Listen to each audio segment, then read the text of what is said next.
रोज रुद्राक्ष का जल और कंकर शंकर की पूजन करते आज 4 साल हो गया। बेटी का ब्लड कैंसर पूर्ण तरह से समाप्त हुआ। ये शिव की कृपा, ये उसकी उदारता। शिव कथा कर,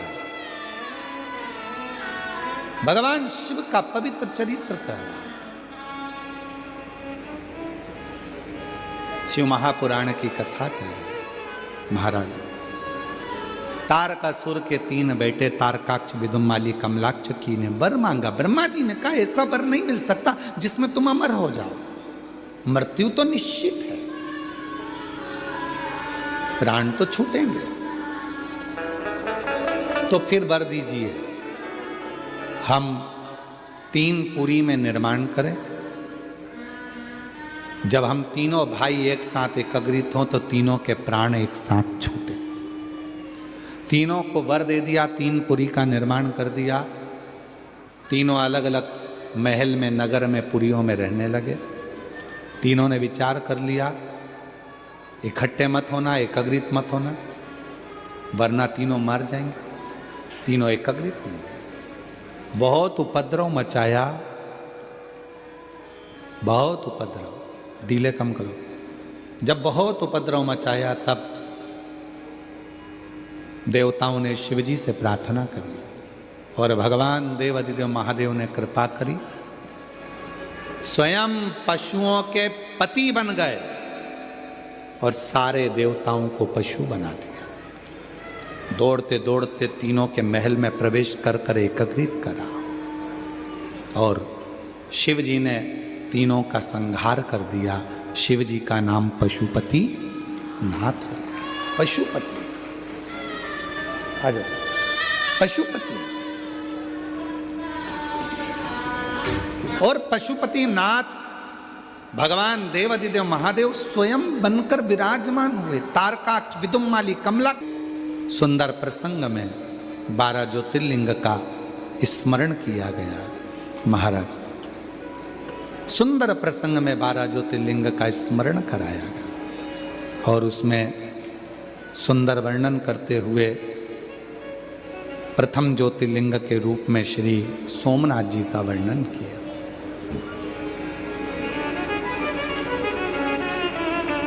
जब निष्कपट भाव से, बिना दिखावे के, बिना प्रदर्शन के शिव की भक्ति होती है तो शिव कृपा जरूर करते हैं, कृपा करते हैं। छत्तीसगढ़ की एक ऐसी संस्था अन्नदान सेवा समिति जो ग्राम रुदा निकुम जिला दुर्ग की है, निकुम की है। हाँ भाई खड़े हैं नारायण भाई। तो का दूषण नाम का असुर, दूषण नाम का राक्षस ब्राह्मणों के बच्चों को पकड़कर उनका रक्त निचोड़ कर पीता था। भगवान देवाधिदेव महादेव उसका काल बनकर प्रगटे तो शिवजी का नाम महाकालेश्वर पड़ गया। अगला वर्णन है ओमकारेश्वर। विंध्य नामक पर्वत के तप करने पर भगवान ओमकार के रूप में विराजमान हुए। फिर वर्णन आया है केदारनाथ जी का। नर नारायण ने तप कर कर शिव जी को प्राप्त किया। फिर वर्णन आया है भीमाशंकर का, कुंभकर्ण का बेटा भीम जिसका संहार स्वयं शिव जी ने करा तो नाम भीमाशंकर पड़ गया। अगला वर्णन है काशी विश्वनाथ। मनु शतरूपा ने तप कर कर भगवान शिव को विराजमान किया। माँ गंगा उनसे मिलने के लिए आई, शिव जी का नाम काशी विश्वनाथ हुआ। अगला वर्णन त्र्यंबकेश्वर का। गौतम बाबा पर गौ हत्या का दोष लग गया। दोष लगाने वाले कोई दूसरे नहीं थे, अपने ही। अपशब्द कहने वाले कोई दूसरे नहीं होते, अपने ही। भगवान ब्रह्मा विष्णु महेश लिंग के रूप में प्रकट होकर गौ हत्या के दोष से मुक्त करे। बाबा त्र्यंबकेश्वर नाथ के रूप में विराजमान हुए। फिर वर्णन आया है वैद्यनाथ जी का। रावण भगवान शिव जी का शिवलिंग लेकर जा रहा था। संध्या होते ही शिवलिंग को भूमि पर रख दिया। बाबा वैद्यनाथ जी के रूप में विराजमान हो गए। फिर वर्णन है नागेश्वर का। दारुक नाम के राक्षस का संहार कर कर भगवान नागेश्वर के रूप में विराजित होते। फिर आगे वर्णन आया है रामेश्वरम का। भगवान राम जी ने शिव जी की स्थापना करी और लंका पर विजय प्राप्त करे, रामेश्वर के रूप में विराजमान। फिर आगे वर्णन आया कृष्णेश्वर बाबा का। सुधर्म नाम के ब्राह्मण की पत्नी घूष्मा के बेटे को भगवान शिव जी ने जीवित कर दिया, तो शिव जी का नाम कृष्णेश्वर महादेव। ये 12 ज्योतिर्लिंग की कथा, आ जाओ, ये 12 ज्योतिर्लिंग की कथा हमारे जीवन को सुख प्रदान करती है, आनंद प्रदान करती है, एक रसतत्व देती है, एक आनंद देती है।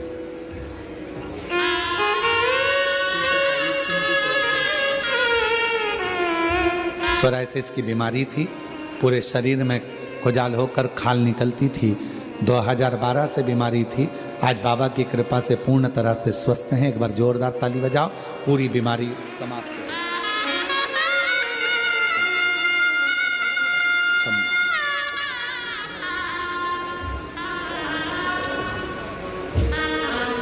ये पवित्र कथा कह रही है, बाबा का सुंदर चरित्र वर्णन कर रहा है। तुमरुका जी ने कथा कही, चंचुला देवी का पति बिंदुक प्रेत योनि से मुक्त हुआ। भगवान देवादिदेव महादेव ने अपनी बेलपत्र शिवपोथी पर समर्पित करी, तुमरुका जी को वर दिया। सुनो तुमरुका जी, कलिकाल में, कलयुग में ये शिव महापुराण की कथा जो दिल से श्रवण करेगा, पंडाल में बैठकर कथा का जो रस तत्व ग्रहण करेगा, जो मन में कामना होगी, शिव कहते हैं इस कली काल में मैं उसकी कामना पूर्ण कर दूंगा।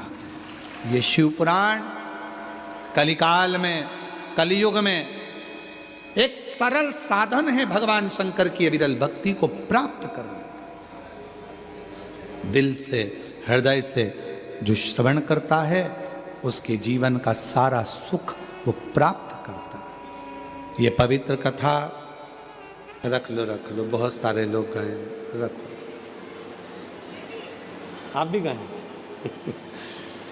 तो जी उस मंदिर की एक विशेषता, हमारे श्रीमती परिषा प्रताप सरनाइक जी बोल रहे हैं कि हम भी दर्शन कर कर आए हैं मदुरई के मीनाक्षी मंदिर का।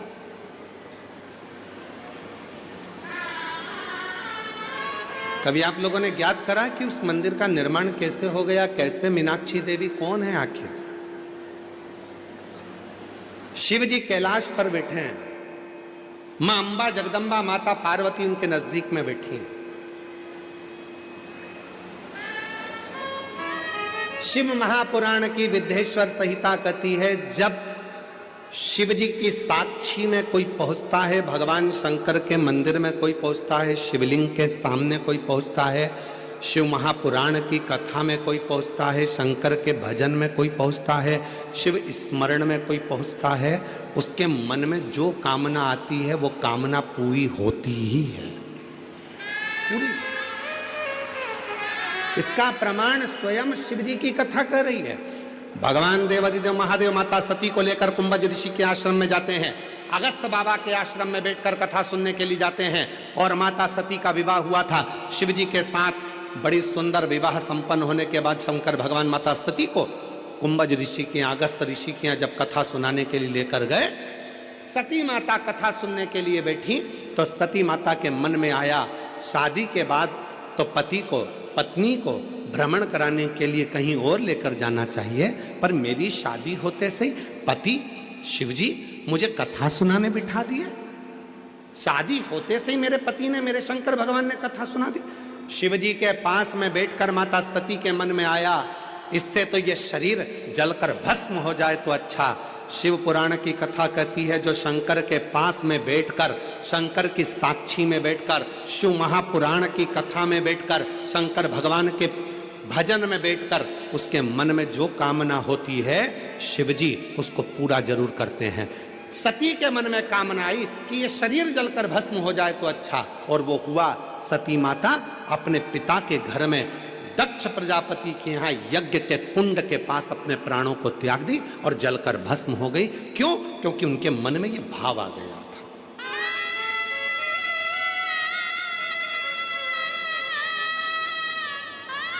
इसलिए मेरी मुंबई की जीजियों और मेरे मुंबई के जीजाओं, मेरी बेटियों बेटाओं, मेरी बुजुर्ग माँ बाप, एक बात का स्मरण अपने अंदर रखना, यदि कथा सुनने के लिए बैठे हो तो तुम जो अपने लिए अच्छा चाहते हो वो परमात्मा से मांगना, दूसरे की बुराई मत करना। भीतर से यह मत सोचना कि ये पड़ोसन ने मुझे बैठने की जगह नहीं दी, इसको तो कोनी मार के जाऊंगी। विचार नहीं करना, विचार ना करना।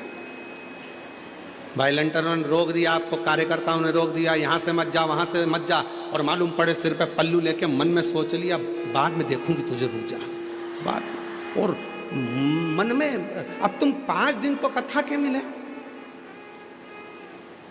केवल 5 दिन कथा के मिले।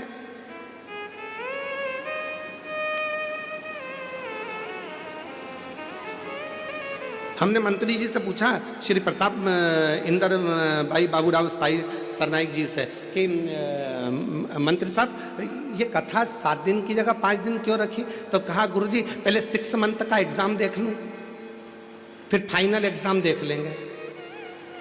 तो पहले हमारे जो श्रोता हैं मीरा रोड के, मीरा भयंदर के, ये लोग भगवान शिव की भक्ति में कैसे डूबते हैं, इनका कैसा भजन रहता है, इनका कैसा स्मरण रहता है। और तुम भी याद रखना, कथा हो जाए 5 दिन की, फिर साल 2 साल में फिर वापिस मंत्री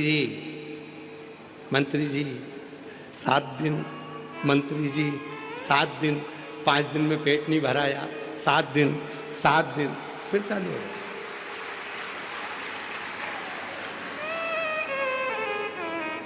छोड़ना मत ही इनको भी, पकड़ के रखना। 7 दिन, 2 साल में, 4 साल में, 5 साल में, 6 साल में, 7 साल में लगे रहे। मंत्री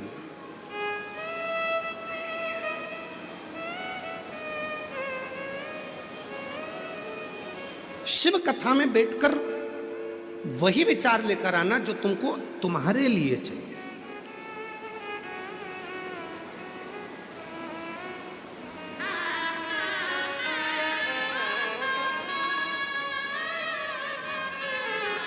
वो विचार, गलत विचार लेकर ही मत आना। 5 दिन अपने मन में बहुत अच्छा विचार लेकर, बहुत अच्छा विचार, बहुत अच्छा।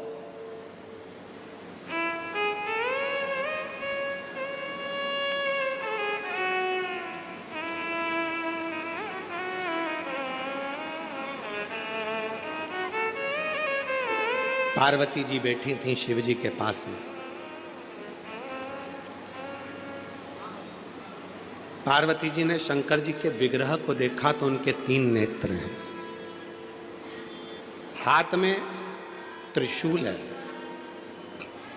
मस्तक पर त्रिपुंड है। त्रिलोकी का नाथ, त्रिकालदर्शी, त्रिपुंडधारी, त्रिशूलधारी, त्रिनेत्रधारी शिव जी को देखकर पार्वती जी पास में बैठकर शिव को प्रिय है। तो पार्वती जी के मन में आया कि ये सब चीजें शिव जी को त्रिगुणाकार सृष्टि में त्रिपुंडधारी, त्रिलोकी के नाथ भगवान भोलेनाथ को ये सब 3 में अच्छा लगता है। पार्वती जी के मन में भाव आया कि मेरी जिंदगी में ये त्रिगुणाकार स्वरूप में 3 का कोई क्रम नहीं हुआ, मेरे जीवन में ये 3 का कोई क्रम नहीं हुआ। पार्वती मैया मौन हो गई। थोड़ी देर बाद शंकर भगवान ठहाका लगाकर हंसने लगे। खूब तेज हंसे भगवान भोलेनाथ, खूब। पार्वती जी का ध्यान गया तो पार्वती जी ने पूछा तुम मुस्कुरा क्यों रहे हो, हंस क्यों रहे हो, तुम्हारे हंसने का कारण क्या है?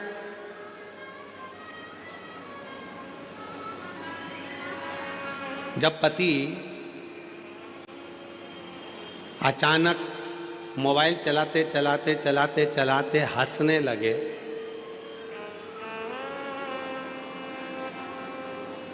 तो पत्नी को भी चिंता लगने लगती है कि आखिर हंस क्यों रहे। कई बार शादी में, पार्टी में इसी बात की लड़ाई हो जाती है पति पत्नी में।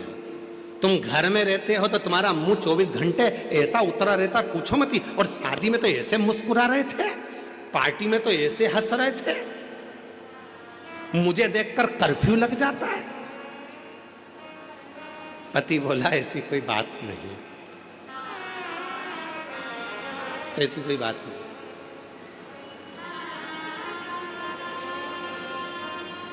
पत्नी बोली मैं सब समझती हूं तुम्हारे को, 30 साल 40 साल तुम्हारे साथ में हो गए, 65 साल तुम्हारे साथ में हो गए, तुम्हें समझी नहीं क्या? मैं अभी तक सब समझती हूं।